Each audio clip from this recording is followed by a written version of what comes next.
ቁጥር 7 ላይ የጥበብ መጀመሪያ እግዚአብሔርን መፍራት ነው ይለናል። በስመ አብ ወወልድ ወመንፈስ ቅዱስ አሐዱ አምላክ አሜን። በዓለም ላይ የምትኖሩ ኦርቶዶክሳውያን እግዚአብሔር ልጆች ሰላም እግዚአብሔር ይብዛላችሁ። ሰኔ 12 ቀን የታላቁ ንጉሥ ቅዱስ ላሊበላ በዓለ ዕረፍቱ ነውና እሱን በተመለከተ እንደ እግዚአብሔር ቸርነት አጠር ያለ መልእክት እንነጋገራለን። ቅዱስ ላሊበላ ማን ነው? መዝሙረኛው ልበ አምላክ ዳዊት እንዲሁም ልጁ ሰሎሞን የጥበብ መጀመሪያ እግዚአብሔርን መፍራት ነው። ምክር ሰናይት ለኩሉ ዘይገብራ፣ መልካም ምክር ሁሉን ነገር ያደርጋል ይላል። ቅዱስ ላሊበላ ኢትዮጵያዊ ነው። አንደኛው ኢትዮጵያዊ ነው። ሁለተኛ አባቱ አፄ ዣን ስዩም እናቱ ልዕልት ይባላሉ። በ1101 ዓመተ ምህረት እንደተወለደ ይነገራል። የተወለደበት ወር ደግሞ የተጸነሰበትም የተወለደበትም ከፈጣሪው ጋር እኩል ለኩል ነው። መጋቢት 29 ቀን ተጸንሷል። ታኅሳስ 29 ቀን ተወልዷል። በተወለደ ጊዜ ሕፃኑን ነጫጭ ንቦች ከበውታል። እናቱ ንብ ልጄን በላብኝ ስትል በአገውኛ ቋንቋ ላል ይበላ ብላ ስም አወጣለች። መተርጉማንም ግን ላል ማለት ንብ አይመረ ምራቢው ንቡ ማረፊያውን አወቀ ይላል። ይህን ይናገራል እና በአጭሩ የዣን ስዩም እንዲሁም ደግሞ ልዕልት የምትባል ባልና ሚስቱ ወከሊሆሙ ፈራህያን እግዚአብሔርን የሚፈሩ እግዚአብሔርን የሚያከብሩ በሕግና በትእዛዝ ጸንተው የሚኖሩ ናቸው። ልጃቸውን እንግዲህ ወልደው 40 ቀን ሲሞላቸው ይላል። ያው ከጊዜ ብዛት የተነሳ መጀመሪያ ላል ይበላ ማለት ያው ማር ማለት ነው።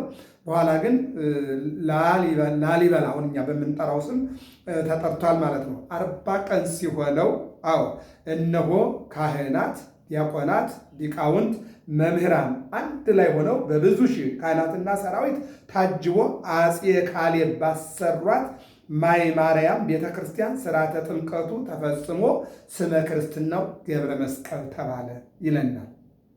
በ40 ቀን ከሺህ በላይ ቁጥራቸው የበዛ ካህናት፣ መኳንንት፣ መሳፍንት ባሉበት አፄ ካሌብ ያሰሯት ማይ ማርያም ቤተ ክርስቲያን ስርዓተ ጥምቀቱ ተፈጸመ፣ ስመ ክርስትናው ገብረ መስቀል ተባለ ይለንና ቅዱስ ላሊበላ በእንክብካቤና በስርዓት እናቱ አሳድገዋለች፣ አስተምረዋለች ይልና በኋላ እድሜው ለትምህርት ከዚያ በላይ ከእናት በላይ ደግሞ ለትምህርት እየደረሰ ሲሄድ ከራሷ አልፋ እናት መምህር ናት፣ አስተማሪ ናት።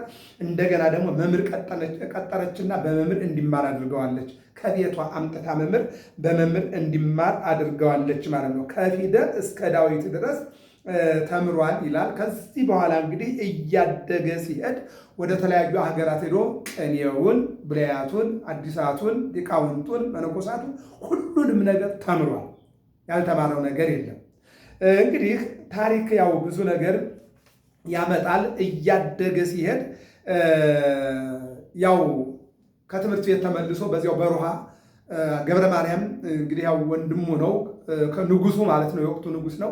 ከሱ ጋር ሆኖ ጥበብን እያየ ማስተዋልን እያየ የጥበብ መኖሪያዋ ከየት ነው ከየት መጣች የሚለውን ነገርም እየተማረ ሲኖር ምቀኞች ተነሱ። ያው በህይወታችን ውስጥ ምቀኛ አለ እና በጣም መልከ መልካም ያማረ የተዋበ ስለነበረ ቅዱስ ላሊበላ ወሬኞች ዳንኤልን ከናቡከደነጾር ጋር አናንያ አዛርያንም ከናቡከደነጾር ጋር አጣልተው ሊያስገድሏቸው እሳት አስነድደው በእሳት ውስጥ እንዳስጣሏቸው ዳንኤልንም ወደ አናብስት ውስጥ እንዳስወረወሩ ቅዱስ ላሊበላንም ከገብረ ማርያም ጋር አጣልተው ለማስገደል የሞከሩ ብዙዎች ናቸው። የሚገርመው ነገር ህዝቡ ቅዱስ ላሊበላ ይሁንልን ንጉስ በቃ እያሉ ነውና የሚል ወሬ ሲያቀርቡ እንደዚህ እንደ አክዓብ ናቡቴን መሬትን ስጠኝ የወይን አትክልትን ቦታ ስጠኝ ብሎ አልሰጥህም ሲለው አኩርፎ እንጀራ አልበላም ውሃ አልጠጣም ብሎ እንደተኛ ንጉስ ገብረ ማርያምም እንደዚሁ አኩርፎ ተቀምጦ እንዳለ ልጁ እነሆ ባንተ ቦታ ላይ ይቀመጣል ተብሏልና ወይም ደግሞ ይንገስ ተብሏልና በዚህ አኩርፏል። በዚህ ጊዜ ነው እህቱ ዝም በል የሱን ጉዳይ ለእኔ ስጠኝ አለችና ተቀምጣ እንዳለ ቅዱስ ላሊበላ ኮሶ አመመውና እህቱን ምን ይላታል? አሞኛል፣ ስለዚህ የኮሶ መድኃኒት ፈልጊልኝ ይላታል። አሁን ወፍ የያዘችልኝ አለችና በኮሶ መድኃኒት መርዝ ጨምራ ሰጠችውና ያንን አጠገቡ የሚንከባከበው ተማሪ አለ። ያ ተማሪ ቀምሶ ለቅዱስ ላሊበላ ሲሰጠው ያ ተማሪ ግን ወዲያውኑ ሞተ። አስታወቀው፣ ሞተ። ያስታወቀውን ውሻው ደግሞ ሲል ሰው ውሻውን ሞተ። ቅዱስ ላሊበላ ወዲያውኑ አይ ይህማ ነገር እኔ ነፍሰ ገዳይ ልባል ነው እንዲያለና እሱም ደግሞ እነሱ የቀመሱትን ሲቀምስ እሱም ሞተ። ነፍሱን መላእክት ወሰዱና ከእግዚአብሔር አቀረቡ። 3 ቀን ሙሉ ይላል። የሚገርም ነው። 3 ቀን ሙሉ ስጋው ትኩሳት ነበረው፣ አልቀዘቀዘም። መላእክት ወስደው ከእግዚአብሔር ጋር አገናኙት። እግዚአብሔር ደግሞ ምን አለው? ያመጣሁህ እኔ ነኝ፣ በጥበብ እግዚአብሔር ነው የመጣሁ። በኢትዮጵያ ለዓለም አቀፍ የሚሆኑ 11 ከመሬት ውስጥ የተፈለፈሉ ፍልፍል አብያተ ክርስቲያናትን ታንጽልኛለህ። አሁን ተመልሰህ ትሄዳለህ፣ ነፍስ ወደ ስጋ ይመለሳል። በዚያም በወንድም ላይ ንግስናን ትቀበላለህ። ንጉሥ ላሊበላ ተብለህ ከብረህ ትኖራለህ። ሚስትም ደግሞ አለች ከእሷ ጋር እነሆ ኑሮህን ትቀጥላለህ አለና ማን ነው? እግዚአብሔር እንደገና ነፍሱንና ስጋውን እንዲገናኙ አደረገና ቅዱስ ላሊበላ ተመልሶ መጦ ብዙ መከራ በኋላ አጎቱ ወንድሙ ነው። ወንድሙ እነሆ ንግስናውን ለቀቀለት። በንግስናው ላይ ተቀመጠና ይለናል ታሪኩ። እነሆ 11 ቤተ መቅደስን ሰርቶ ለዓለምም ለሀገራችንም አስቀመጠ። ስንክሳሩ እንደው ምን ይላል? ወላጆቹ በወለዱ ጊዜ እግዚአብሔርን በመፍራትና በበጎ ስራ ሁሉ አሳደጉት። አድጎ አካለ መጠን በደረሰ ጊዜ ታላቅ ወንድሙ ንጉሥ ቀናበት። መልክተኞችን ልኮ ወደ እርሱ አስመጣው። ምክንያትም ሽቶ ከ3 ሰዓት እስከ 7 ሰዓት ድረስ እንዲገረፍ አደረገና አስገረፈው ይላል። ገብረ ማርያም ወንድሙ አስገረፈው ይላል። ይሄ ስንክሳር ነው። ከዚህ በኋላ በፊቱ እንዲያቆሙት አዘዘ። ባቆሙትም ጊዜ የደረሰበት ጉዳት እንደሌለ አይተው ንጉሥና መኳንንቶች ሁሉ አደነቁ። ከ3 ሰዓት እስከ 6 ሰዓት 3 ሰዓት ሙሉ አስገርፎት እስኪ አምጡት ወደ እኔ ያለና አምጥቶ ሲያዩ የተገረፈ ነገር የለውም። ጅራፉ ያረፈ ለካም ሌላ ላይ ነው፣ እሱ ጋር አላረፈም።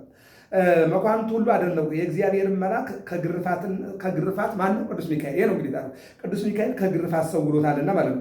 ከዚህ በኋላም ወንድሙ ንጉሥ በአንተ ላይ ስላደረግኩት ክፉ ስራ ወንድሜ ሆይ ይቅር በለኝ ብሎ ለመነውና እርስ በርሳቸው ታረቁ። በሰው በወሬኛ ነው የተጣላ ነው። አንተ እግዚአብሔር በአንተ ላይ የሚሰራው ስራ አለ። እኔ ካሁን ሰዓት ጀምሬ ቂሜንም በቀሌንም በሰው ዘንድ የመጣውን ሁሉ ፈተና አስወግጃለሁኛልና ታረቀው ይላል። ከዚህም በኋላ እግዚአብሔር መንግስትን አወረሰው። መንግስትንም በያዘ ጊዜ እግዚአብሔርን በሚያገለግልበት ስራ በረታ። ሁልጊዜም ለድሆች ለምስኪኖችና ለችግረኞች ይመጸውት ነበረ። ማን ነው? ቅዱስ ላሊበላ። ክብር ይግባውና ጌታችንም የፍቅሩን ጽናት ባየ ጊዜ የእግዚአብሔር መልአክ ተገለጠለት። ወደ እርሱም ወደ ሰማያት አወጣው። 10ሩን አብያተ ክርስቲያናትንም እንዴት እንደሚሰራቸው አሳየው። እነርሱም ስራቸው የራሳቸው የሆነ ልዩ ህብር አላቸው፣ ልዩ ጌጥም አላቸው፣ ከመሬት ውስጥ ተፈልፍለው የተገኙ ናቸው ይላል። ከዚህም በኋላ ክብር ይግባውና ጌታችን ኢየሱስ ክርስቶስ በብርሃን ሰረገላ ተቀምጦ የሚያስፈራ መብረቅን የተጎናጸፉ አእላፋት ሰራዊቶቹ ዙሪያውን ሆነው ወደ እርሱ መጡ። እንዲህ አለ፣ ወዳጄ ላሊበላ ሆይ ሰላም ላንተ ይሁን። እኔ በማይታበል ቃሌ እነግርሃለሁ። ማደሪያ በክብር ሁሉ ከከበሩ 12ቱ ሐዋርያቶች ጋር ይሁን። በጸሎትና በቃል ኪዳን ለሚታመን እምነቱ እንደ ጴጥሮስና እንደ ጳውሎስ ደም መፍሰስ ይሆንለታል።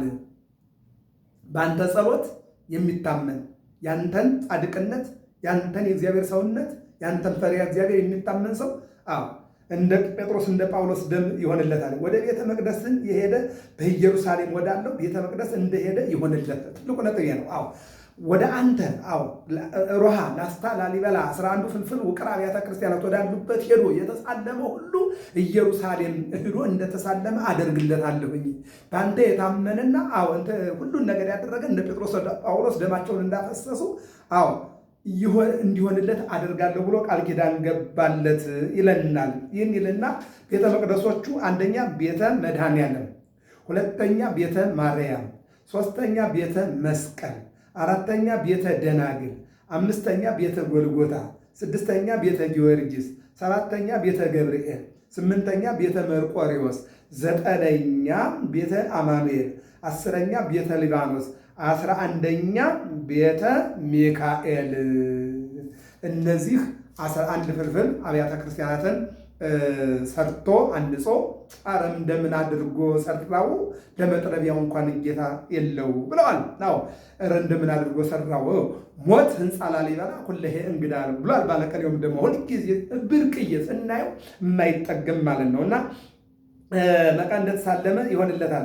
በዓመታቱ ወሮች ሁሉ የተራቡትን ያጠገበ የተጠሙትንም እያጠጣ መታሰቢያ ለሚያደርግ እኔ የተሰወረ መና አመግበዋለሁ፣ የሕይወት ጽዋንም አጠጣዋለሁ። በመታሰቢያ ቀንም ዕጣን ወይም ስንዴ የሚያገባውን እኔ በኢየሩሳሌም ሰማያዊት በውስጠኛው መጋረጃ አስቀምጬ ከተቆረሰው ሥጋዬ አቆርበዋለሁ። በአማላጅነትህም እየታመነ የገድልህን ቃል ኪዳንን መጽሐፍ የሚጽፈውን ያንተን ስም በተጻፈበት ቦታ እኔ ስሙን እጽፈዋለሁ። በፍጹም ልቡ ለሚያምን ይህን የማይታበል ቃል የተናገርኩ ይኸው እግዚአብሔር የሕያው እግዚአብሔር ልጅ እኔ ኢየሱስ ነኝ አለው ይላል።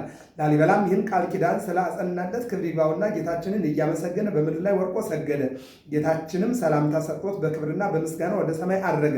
ከዚህ በኋላ ጥቂት ሕማም ታሞ በሰላም ሰኔ 12 ቀን አረፈ። ቀዳሚያ ለጥበብ ፈሪሃ እግዚአብሔር። የጥበብ መጀመሪያ እግዚአብሔርን መፍራት ነው። የታላቁ ጻድቅ የቅዱስ ላሊበላ በረከት ረድኤት፣ የቅዱስ ሚካኤል አማላጅነት፣ የእግዚአብሔር ቸርነት አይለየን። ወስብሐት ለእግዚአብሔር።